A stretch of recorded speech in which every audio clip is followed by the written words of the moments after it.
the biggest thing I can point to is just that I had adopted this belief that even though I had committed my life to Jesus, that the sin that was still present in my life, separated me from him in a way that was so drastic that I couldn't be in relationship with him. I couldn't be in fellowship and with God or with his people. And I made a lot of choices that ultimately caused me to lose every relationship in my life that I ever cared about.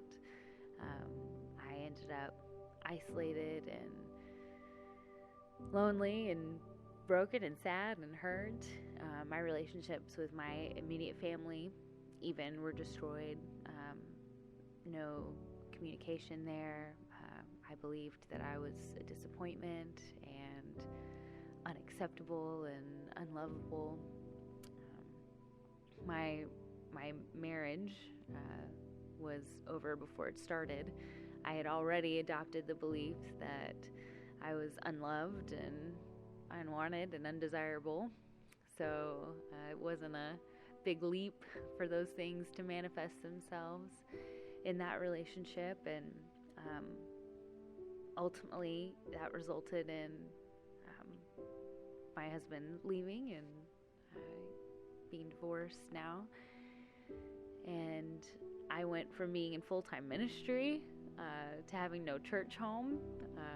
That happened even before, my marriage ended. I was, believed that I was unusable by God, obviously, incompetent, incapable, unworthy of being able to serve in the way that I believe he purposed me to and created me to. So when I showed up to Believers Church, I was on the struggle bus.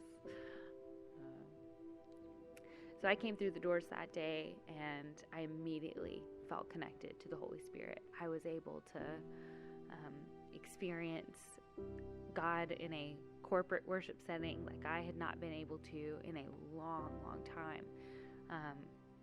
And I knew right then that I had found what I had been looking for. I didn't even know or believe that a church like Believers Church existed in Douglasville, or even in a commutable distance for me to be part of. So I know it was God's timing. I know it was his timing. He had been setting me up.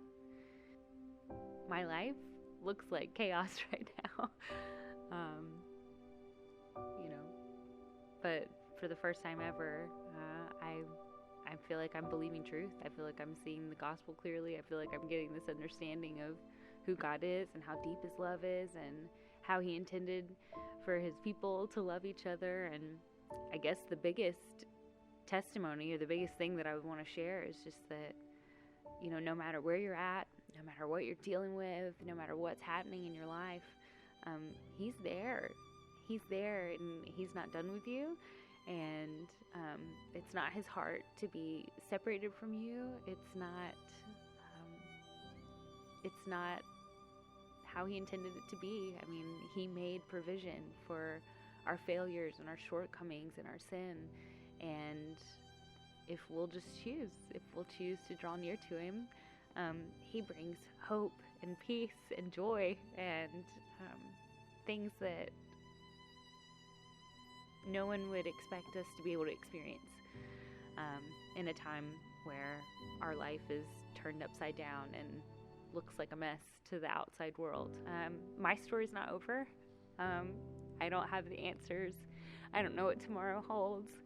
I don't know what things are going to look like for me 6 months from now, but I know that I belong to Jesus, and that he loves me, and that he knew he was not surprised by the circumstances of my life, because he brought me here, and it was not an accident.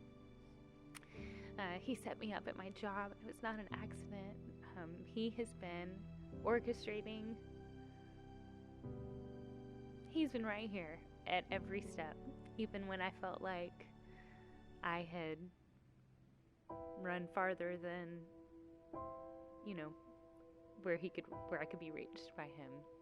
And he's with you too. He's with you too. And I want people to be able to experience that same level of, that same revelation of God's ability to overcome our worst, because he's already done it. He's already done it, and all we have to do is believe it and be brave enough to trust him and to trust the people that want to demonstrate that love.